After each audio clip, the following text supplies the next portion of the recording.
Finally guys chapter 24 నుంచి spoilers వచ్చాయి. And ఆ ప్యానల్లో చూసుకుంటే జోరాని డిఫీట్ చేయడానికి కవ్వాకి ఒక్కడే సరిపోతాడని చాలా క్లియర్గా కనిపిస్తుంది. బట్ అది జస్ట్ ఒక ప్యానల్ మాత్రమే. అయితే ఆ ప్యానల్లో కొన్ని ఇంపార్టెంట్ డీటెయిల్స్ని రివీల్ చేశారు. అవేంటో ఈ వీడియోలో ఎక్స్ప్లెయిన్ చెబుతున్నాను. బట్ ఎక్స్ప్లెయిన్ చేసే ముందు ఈ వీడియోని లాస్ట్ వరకు చూసి లైక్, కామెంట్ అండ్ మీ ఫ్రెండ్స్కి కూడా షేర్ చేసి మా ఛానల్కి సపోర్ట్ చేయండి గైస్. అలాగే మా ఛానల్కి కొత్తగా వచ్చినట్లయితే ప్లీజ్ సబ్స్క్రైబ్ మై ఛానల్. ఇక లేట్ చేయకుండా వీడియోని స్టార్ట్ చేద్దాం. ఇక ఫస్ట్ బాల్లో మనకి ఒక ఇంపార్టెంట్ డీటెయిల్స్ కనిపిస్తుంది. కవ్వాకి యాక్చువల్లీ జోరా హ్యాండ్ని అటాక్ చేస్తాడు. బట్ జోరా తన హ్యాండ్స్ని రిమూవ్ చేసి అటాక్ నుంచి ఎస్కేప్ అవుతాడు. ఇక్కడ కవ్వాకి బ్లాక్ రాడ్ వచ్చి జోరా హ్యాండ్కి ఆపోజిట్ డైరెక్షన్ లో ఉంది. అండ్ ఇక్కడ ఇంట్రెస్టింగ్ పార్ట్ ఏంటంటే జోరాకి కవ్వాకితో ఫైట్ అంత ఈజీగా లేదని జోరా ఎక్స్ప్రెషన్స్ లో చాలా క్లియర్ గా కనిపిస్తుంది. బట్ కవ్వాకి కూడా జోరా లాగా ప్రెజర్ లో ఉన్నాడు. సో ఈ ఫైట్ లో ఇద్దరు స్ట్రగుల్ అవుతున్నారని మనం అర్థం చేసుకోవచ్చు. అయితే ఈ ప్యానల్లో చూసుకుంటే ఇక్కడ కవ్వాకి కర్మ వచ్చి V1 స్టేట్ లో ఉంది. సో ఇప్పుడున్న జోరా లెవెల్ తో కంపేర్ చేస్తే ఈక్వల్ లేదా కొంచెం స్ట్రాంగ్ గా ఉన్నారని అనిపిస్తుంది. బట్ కొన్ని రీజన్స్ వల్ల జోరా కూడా తన ఫుల్ స్ట్రెంత్ తో కవ్వాకితో ఫైట్ చేయడం లేదు. నెక్స్ట్ ప్యానల్లో కవ్వాకి తనకు బ్లాక్ రాడ్ ని యూజ్ చేసి జోరాని స్టాప్ చేయడం చూసాము. సో కవ్వాకి తన హ్యాండ్ని స్లాప్ చేయడం మాత్రమే కాదు, జోరా దానికి రియాక్ట్ అవ్వడం ముందే స్టాప్ కూడా చేశాడు. అంటే ఇప్పటికైతే ఈ ఫైట్ మొత్తం కవ్వాకి కంట్రోల్లోనే ఉందని చెప్తున్నాను. బట్ ఇక్కడ ఇంకో స్మాల్ డీటెయిల్ కూడా ఉంది. ఒకసారి ఆ బ్లాక్ రాడ్ ని చూడండి, అది జోరా బాడీలోకి కంప్లీట్ గా వెళ్ళలేదు, లేదా ఫస్ట్ ఇంపాక్ట్ ఫేస్ కూడా కావచ్చు. బట్ లాస్ట్ చాప్టర్ లో చూసుకుంటే కవ్వాకి తన ఆయన్ని స్టాప్ చేసినప్పుడు ఒక వైపు నుంచి ఇంకో వైపుకి వచ్చింది. అయితే ఇప్పుడు ఎందుకు రాలేదని ఆలోచిస్తున్నారు కదా, బికాజ్ హ్యూమన్ బాడీలో ఐ వచ్చి చాలా సాఫ్ట్. అలాగే కవ్వాకి బ్యాటిల్ ఫీల్డ్ లోకి ఎంట్రీ ఇస్తాడని జోరా కూడా ఎక్స్పెక్ట్ చేయలేదు. అందుకే తను అలర్ట్ గా లేడు. బట్ ఇప్పుడు సిచ్యువేషన్ వచ్చి చాలా డిఫరెంట్ గా ఉంది.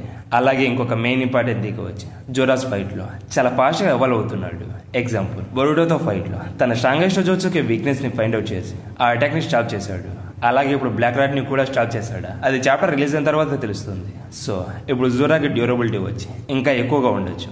అలాగే ఇక్కడ జోరా అలర్ట్ గా ఉన్నాడు. అయితే బొరుటో తన బేస్ ఫామ్ లో కూడా జోరాని డ్యామేజ్ చేశాడు కదా, దాన్ని బేస్ చేసుకుని కవ్వాకి V1 స్టేట్ కార్మ కన్నా బొరుటో చాలా స్ట్రాంగ్ అని చెప్పొచ్చా. బట్ దాని నా దగ్గర ఒక థియరీ ఉంది. బొరుటో రసంగాన్ని ఉజ్జుకొని యూజ్ చేసి జోరాని డ్యామేజ్ చేయలేకపోయాడు.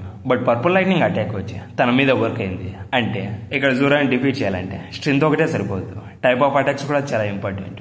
జోరాని స్వాడ్ తో అటాక్ చేసినప్పుడు తనకి డ్యామేజ్ అవ్వడం చూసాము. కానీ రసంగాను, బ్లాక్ రాడ్స్ ఈ టెక్నిక్ జోరా మీద అస్సలు వర్క్ అవ్వడం లేదు. బట్ ఇది జస్ట్ నా థియరీ మాత్రమే.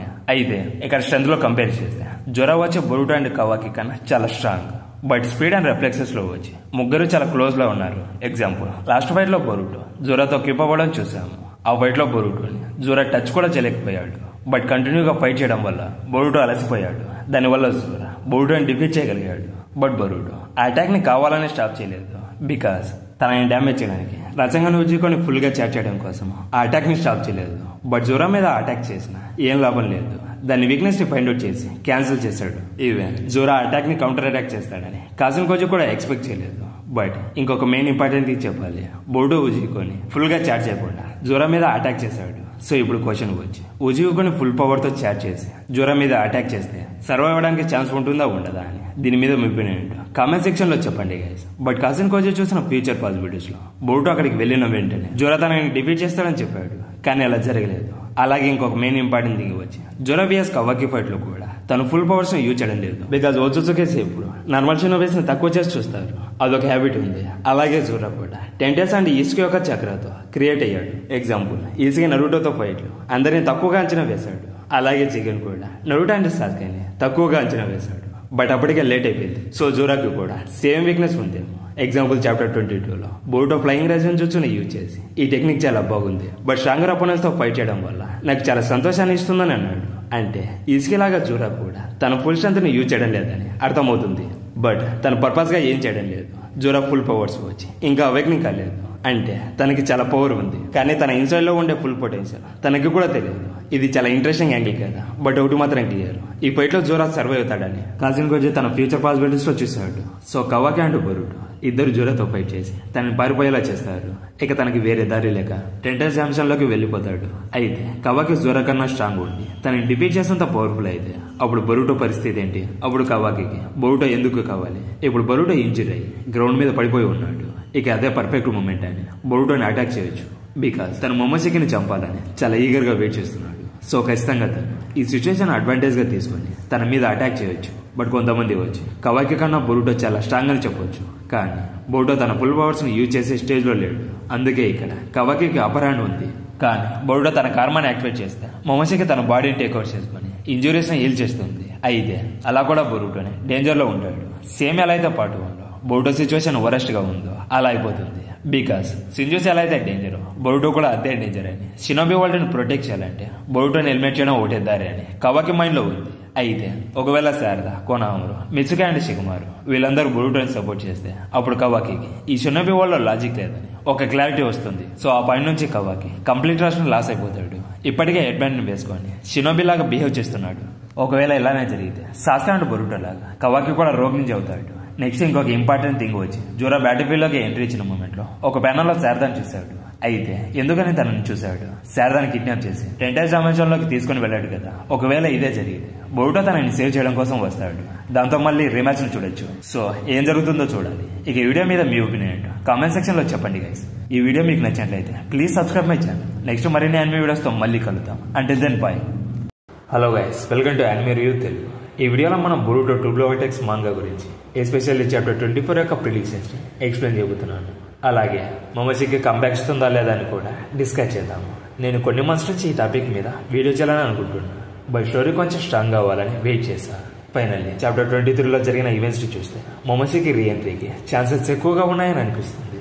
ఇక చాప్టర్ 22లో బొరుటో విఎస్ జోరాపై స్టార్ట్ అయింది and already situation danger side కి వెళ్తుందని క్లియర్ గా కనిపిస్తుంది. జోరా మీద బొరుటో తన ప్రతి జుట్సుతో అటాక్ చేసి చాలా ఈజీగా ఎస్కేప్ అయ్యాడు. అలాగే బొరుటో స్ట్రాంగెస్ట్ జుట్సు అయిన ఒజిహోరా సంఘంతో కూడా దాన్ని డిఫీట్ చేయలేకపోయాడు. అంతేకాదు దానికి వీక్నెస్ ను కూడా ఫైండ్ అవుట్ చేశాడు. అయితే చాప్టర్ 23లో బొరుటో జోరాతో మంచి ఫైట్ ని ఇచ్చాడు. సాస్కా స్వాడ్తో తన లెగ్ని హాఫ్ గా కట్ చేశాడు. బట్ దాని తర్వాత జోరా బొరుటోని బోయపాటి మూవీస్ లో హీరోస్ ఒక దెబ్బతో చెప్పినట్టు జోరా జస్ట్ సింగిల్ అటాక్ తో బొరుటోని ఇంజురీ చేస్తాడు. దాంతో బొరుటో గ్రౌండ్ మీద హోప్లెస్ గా పడడం చూసాము. ఇక బొరుటో అన్కాన్షియస్ అయిపోయే టైంకి కవాకి అక్కడికి వచ్చి జోరా నుంచి బొరుటోని సేవ్ చేశాడు. ఒకవేళ తను రాకపోయి ఉంటే మొమోషికి బొరుటో బాడీని కంట్రోల్లోకి తీసుకుని ఉండేది. కానీ కాసిన్ కోజీ చూసిన ఫ్యూచర్ పాసిబిలిటీస్ బొరుటో జోరా చేతిలో చనిపోవడం చూసాము. ఒకవేళ ఆ మూమెంట్ లో మొమోషికి బొరుటో బాడీని కంట్రోల్లోకి తీసుకొని తన జోరాతో ఫైట్ లో విన్ అయ్యేవాడు. కవాకి రాకపోయినా సరే మొమోషికి పవర్స్ ని యూజ్ చేసుకొని బొరుటో సర్వ్ అయ్యేవాడు. బట్ ఇక్కడ ఇంట్రెస్టింగ్ థింగ్ ఏంటంటే కాసిన్ కోజీ చూసిన ఫ్యూచర్ పాసిబిలిటీస్ లో ఈ పాసిబిలిటీ లేదు. అండ్ ఈవెన్ మోర్ సర్ప్రైజింగ్ వచ్చి కాసిన్ కోజీ చూసిన ఫ్యూచర్ పాసిబిలిటీస్ లో కవాకి బ్యాటిల్ ఫీల్డ్ లోకి ఎంట్రీ ఇస్తాడని కూడా చూడలేదు. బట్ కవాకి వచ్చి ఫైట్ లో జాయిన్ అయ్యాడు. బికాస్ చాప్టర్ 15 అండ్ 16లో బొరుటో అండ్ కవాకి మధ్య జరిగిన కన్వర్జేషన్ వల్ల కవాకి తన లిమిటేషన్ రిమూవ్ చేసుకోవాలని డిసైడ్ చేసుకున్నాడు. ఇక బొరుటో అనుకున్నట్టే జరిగింది. ఇక లా చాప్టర్ లో కవాకి బొరుటోని జోరా నుంచి సేవ్ చేశాడు. అయితే నెక్స్ట్ చాప్టర్ లో కవాకి విఎస్ జోరా ఫైట్ ఖచ్చితంగా స్టార్ట్ అవుతుంది. బట్ ఇక్కడ మెయిన్ పాయింట్ వచ్చి మొమోషికి రిటర్న్ అవడానికి ఛాన్సెస్ ఎక్కువగా ఉన్నాయని అనిపిస్తుంది.